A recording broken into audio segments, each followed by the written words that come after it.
Hello, this is the news live for November 30th, 2012 with Alfred Lamont Weber. The news live with Alfred Lamont Weber is streamed live every Friday at 6 p.m. Pacific, 7 p.m. Mountain, 8 p.m. Central, 9 p.m. Eastern, and 1 a.m. GMT at youtube.com/exopoliticstv. Each live broadcast is accessible immediately afterward on archive at Exopolitics TV. Our motto is, quote, "The news live reports the news that the mainstream news is designed to hide." Let me repeat that. The news live reports the news that the mainstream news is designed to hide. Now, what's our headline for this week, November 30th? Our headline is "The Moon Saturn Matrix as a Mind Control Platform for Earth." The moon as an artificial satellite signal enhancer of the Moon-Saturn mind control matrix. A mind control matrix for our planet, enabling patterns of war, disease, crime, poverty, and a perpetual incarnation cycle after cycle after cycle.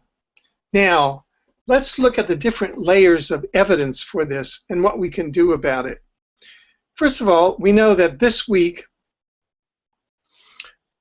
ending November 30th, 2012, the moon was in the headlines again. Let me give you a sample headline. "Atomic bomb on the moon. The U.S. had secret plans to nuke the moon during the Cold War," media reports said. This is from the Huffington Post. A story has surfaced from the UK Telegraph over a decade ago is making the rounds again this week, as some media outlets are reporting that the US considered detonating an atomic bomb on the moon in an effort to intimidate the Soviet Union at the height of the Cold War in the 1950s. In 1957, Sputnik was launched, the first satellite into space. Military officials abandoned the idea. Physicist Leonard Riefel, formerly of the U.S. military-backed Armor Research Foundation and later a deputy director of NASA, said, in part because of the danger it posed to people on Earth if the mission failed. Scientists were also concerned about contaminating the moon with radioactive material. The first Soviet craft crash-landed on the moon in 1959, followed 3 years later by the American craft Ranger 4, reports National Geographic. So that the U.S. war machine, and we can read the Permanent War Economy's War Machine, its sort of first impulse was to attack the moon with a nuclear weapon. We don't know what the state of consciousness was at that time about the moon being an inhabited body, although we imagine that advanced intelligence had some concept of it, as there are reports that trips to Mars from Earth took place as early as 1962, just a few years later than 1957, and just a few years later than the time that this project of nuking the moon was going forward. Now, we have evidence that the moon is populated on its surface, not only on the inside, if it were a satellite. US astronauts, NASA employees, Soviet scientists, and the National Security Agency, NSA, has confirmed an extraterrestrial presence on the moon. There are confirmed reports of an extraterrestrial presence on the moon, both from US astronauts who have visited the moon, from NASA employees, from Soviet scientists, and observers of the NASA moon visits, and from witnessed NSA, National Security Agency, reports on a moon base on the far side, dark side of the moon. One report states, quote, "In a 2006 television documentary, Apollo 11, The Untold Story," U.S. astronaut Buzz Aldrin admitted for the first time publicly that astronauts saw UFOs on the trip to the moon, but they were not allowed to discuss this information on the live audio feed to NASA.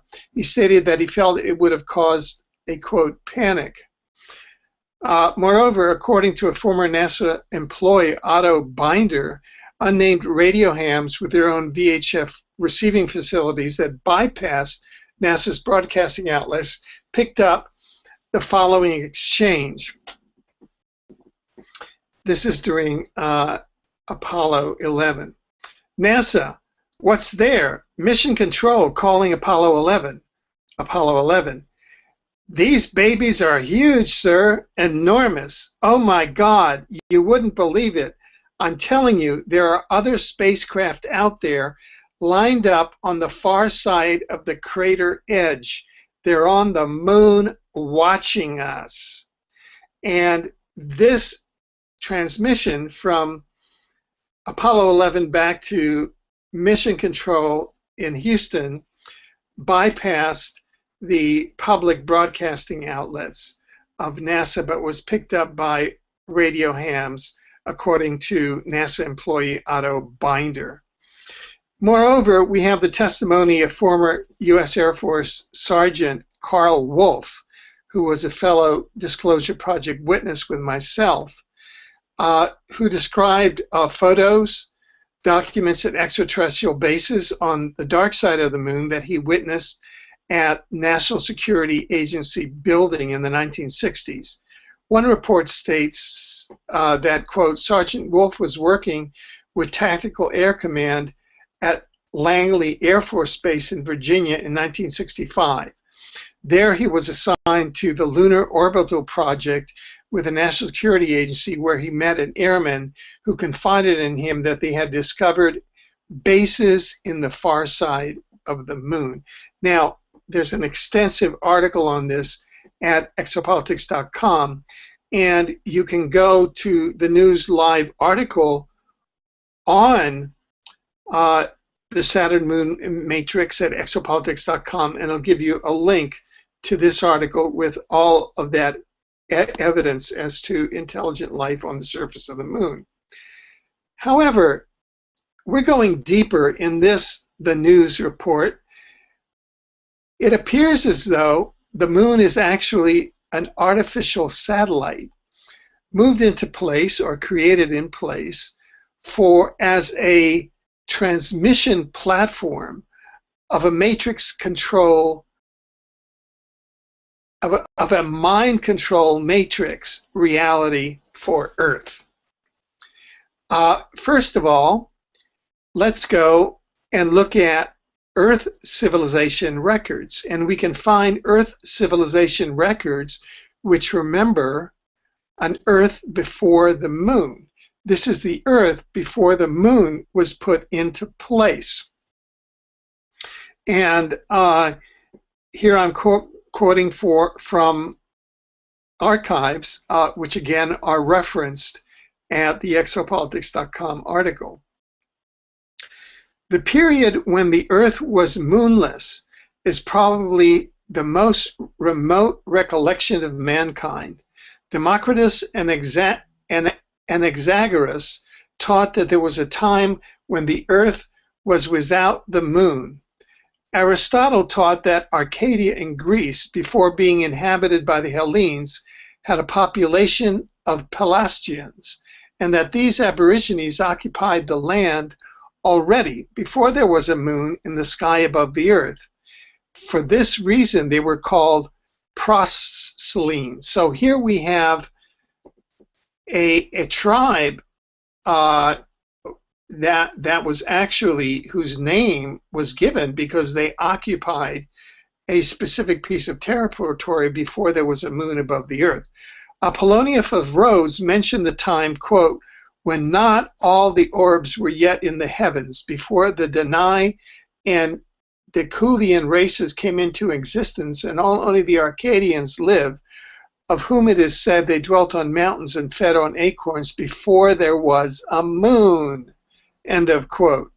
Plutarch wrote in the Roman Questions, there were Arcadians of Evandars following, the so-called pre-lunar people. pre-lunar people.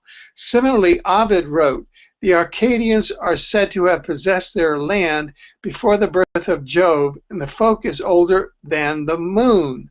Older than the moon. Again. Hippolytus refers to a legend that, quote, Arcadia brought forth Pelagus of greater antiquity than the moon. Greater antiquity than the moon. Lucian, in his astrology, says that the Arcadians affirm in their folly that they are older than the moon, end of quote.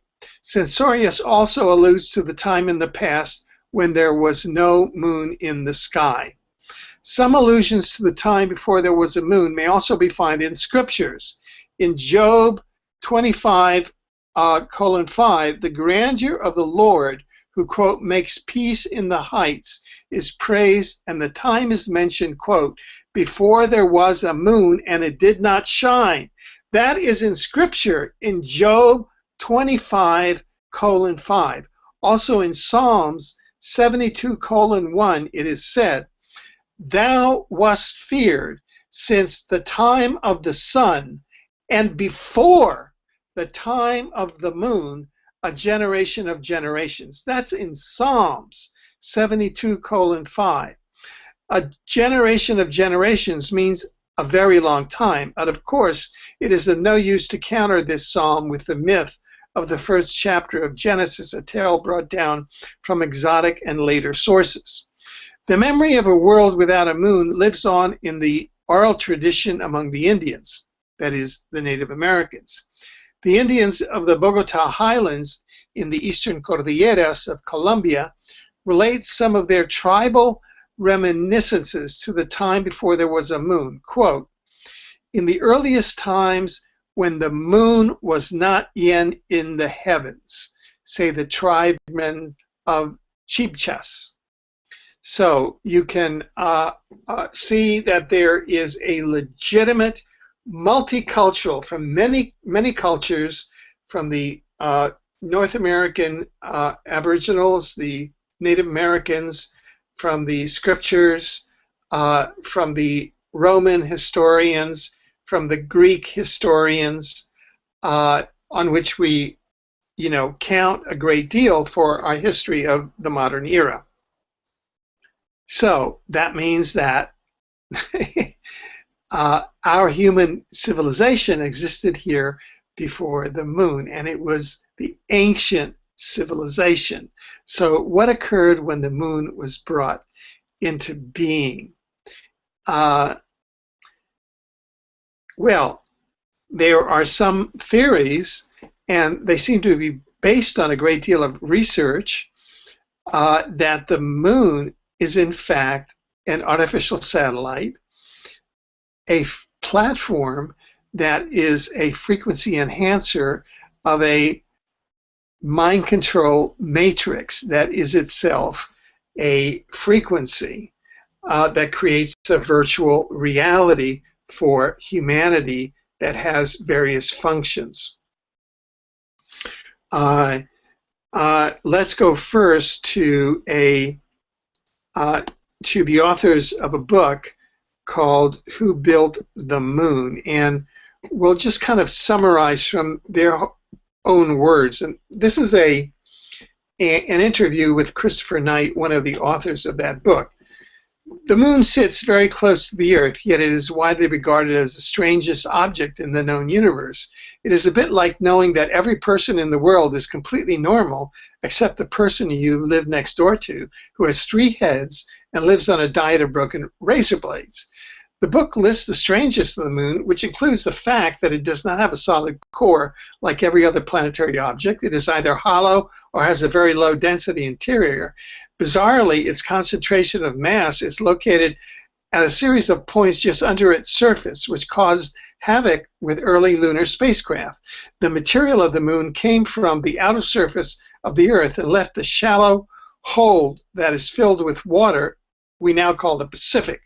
This rock left the Earth to produce the moon very quickly after our planet had formed around 4.6 billion years ago. Well, there's some quarrel about that. The moon is not only extremely odd in its construction, it also behaves in a way that is nothing less than miraculous. It is exactly 400 times smaller than the sun, but 400 times closer to the Earth, so that both the sun and the moon appear to be precisely the same size in the sky, which gives us the phenomenon we call the total eclipse. Whilst we take this for granted, it has been called the biggest coincidence in the universe. Furthermore, the moon mirrors the movement of the sun in the sky by rising and settling at the same point on the horizon as the sun does at opposite solstices. For example, this means the moon rises at midwinter at the same place the sun does at midsummer. There is no logical reason why the moon mimics the sun in this way, and it is only meaningful to a human standing on Earth. So he continues here. We found that the superbly advanced measuring system in use over 5,000 years ago was based on the mass, dimensions, and movements of the Earth. However, for thoroughness, excuse me, sorry about that. For thoroughness, we checked every planet and moon in the solar system to see if there was any pattern. Amazingly, it worked perfectly for every aspect of the moon, but did not apply at all to any other body except the sun. It's as though we had found a blueprint where the moon had been manufactured using every specific units taken from Earth's relationship with the sun. The more we looked, everything fitted perfectly in every conceivable way. The questioner says, most astoundingly, you found that an ancient system of geometry and measurement used in the Stone Age works perfectly on the moon. What exactly is this system, and how could the ancients have attained this knowledge? It is not possible to describe the greatness of this ancient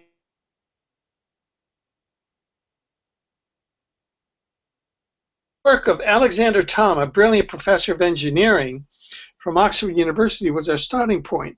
He identified the existence of what we call the megalith yard. This was a precise unit of measurement that was the basis of the late Stone Age structures across Western Europe, such as Stonehenge. Most archaeologists have written his work off as a mistake, but when one looks coldly at their objections, they are baseless.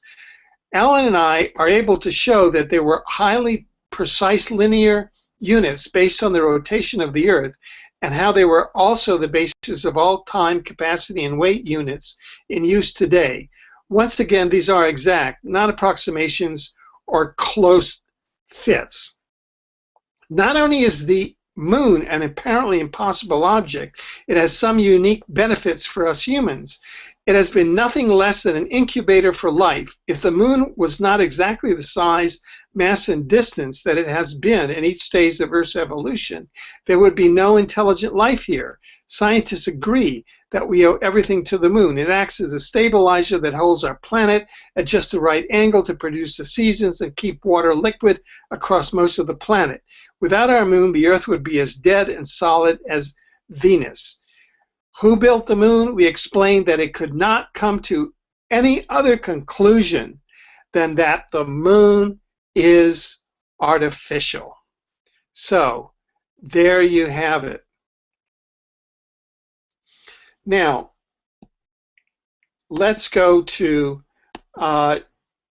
the great theorist who sometimes get attacked, but I think he's a great theorist, and that's David Icke, who has put forth a model for the Saturn moon matrix by looking at the extraterrestrial craft that he calls the Saturn ring makers, and has identified the Saturn rings as a communication mechanism for transmitting a virtual reality matrix, which is enhanced by the moon as almost a platform antenna, so that, which is directed at Earth, so that we humans here on Earth, we're living inside a fake reality, a virtual reality, which kind of dumbs us into this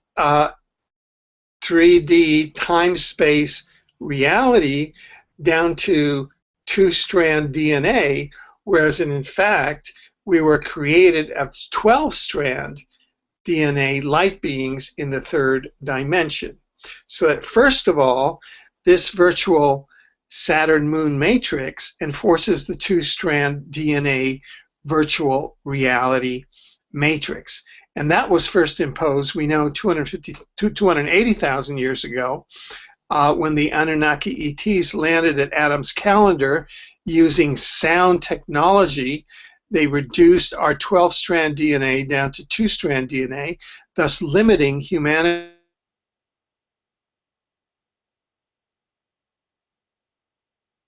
ability to come totally from heart space and having us perceive systematically inside a narrow dualistic consciousness band of I win, you lose. That's duality consciousness. You can go to exopolitics.com and look, Google Adam's Calendar, the movie, and it's a very good documentary that we've created on that subject. Also, there's the Saturn moon matrix creates the reincarnation, cycle after cycle reality. And in fact, there's some concepts that the incarnation depot for human souls that are caught inside the virtual reality and are enmeshed in this cycle of, crime, disease, war, and poverty is on the dark side of the moon. You think you go to heaven, but you're deposited on the dark side of the moon in this depot for souls, and then you're reincarnated into the incarnation virtual reality game on Earth.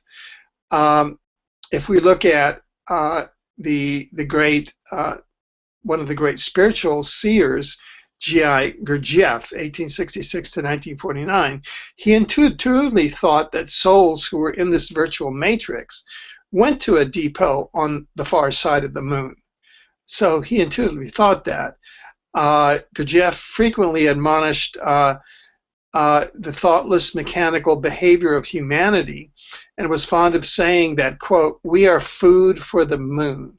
That was one of Gurdjieff's favorite sayings, we're food for the moon. In other words, the moon acts as a giant electromagnet pulling upon organic soul life on Earth and sucking into itself the soul essence of dying creatures. The moon is an embryonic planet in that sense, and so we can credit Gurdjieff and Ouspensky for providing one of the earliest models of the Saturn moon matrix. And in exopolitics also, you can go to exopolitics.com and see some of the studies that we have reported, especially from New Zealand, on reports where gray extraterrestrials are in charge of the care of human souls and of matching human souls with new incarnating lives, and and of taking on many tasks that earthly religions normally say, oh, this is in the province of, quote, God. Well, no, it appears to be in the province of gray extraterrestrials. And there is one case that we've reported on extensively where the head of the UFO organization in New Zealand, in fact, met the soul of her future son when she was a young child aboard a great extraterrestrial craft. And then when she was married and pregnant with the fetus of her future son, was beamed aboard an extraterrestrial craft. And there she met the soul again, and the grays came in, and there was an enmeshment ceremony where the soul of her future son was enmeshed with the fetus in her womb. So one has to query where exopolitics is really a future spiritual science. What is the relationship between the Saturn moon matrix and incarnation, and the role that the gray ETs apparently are now taking in the human incarnation cycle of some souls? These are legitimate questions that have to be addressed. Now you can say, well, this is just theoretical. Theoretical, just think of the past 10 days. We've had a war in Gaza that was, you know, Israel versus the Palestinians on this non-ending tread of violence that goes back to 1948, and that was really seeded back in the 19th century by satanic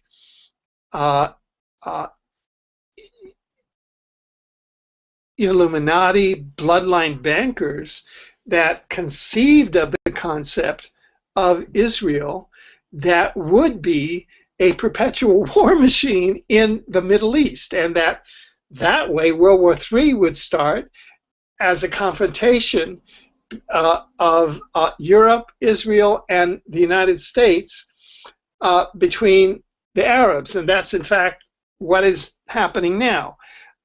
We have the war in Syria. We have at any one time about 150 wars on this planet.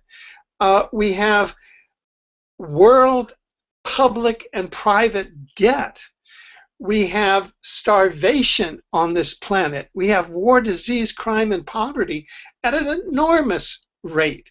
And all of this, for example, the entire war industry and the entire debt industry and the starvation industry is created when traced back to one strain of bloodline bankers who created communism, Bolshevism. They controlled Nazism and functioned and funded it. They control hyper-capitalism, and they have to be tuned in and in consort with the Saturn moon matrix signals, where they, you know, most especially know how to work the virtual reality of duality and really get into it. And so, although we can bemoan this reality that we incarnate into of duality here on Earth, it is a virtual reality, and it's a virtual reality of programmed war, disease, crime, and poverty, and programmed incarnation after incarnation into this in a machine that is composed up at the Saturn rings, possibly through this model, but certainly through the moon. And so this news, which we're releasing today, is a call to consciousness, to people become conscious as to what's really causing all of this, that we all become conscious as human souls to what we're in and become source oriented, so that we can then seek what's the solution. The solution is to seek exopolitical allies, that is, advanced extraterrestrial and interdimensional allies who are ethical and who can help us escape out of the matrix that was imposed upon us without our consent by some higher power which is still operating the Saturn moon matrix. Thank you for listening, and please pass this word on. It is the ultimate source of our liberation in the deepest possible way. I'm Alfred Lambermont Weber. This is the News Live. May you have a wonderful day, night, and week, and expect a miracle, because life is miraculous.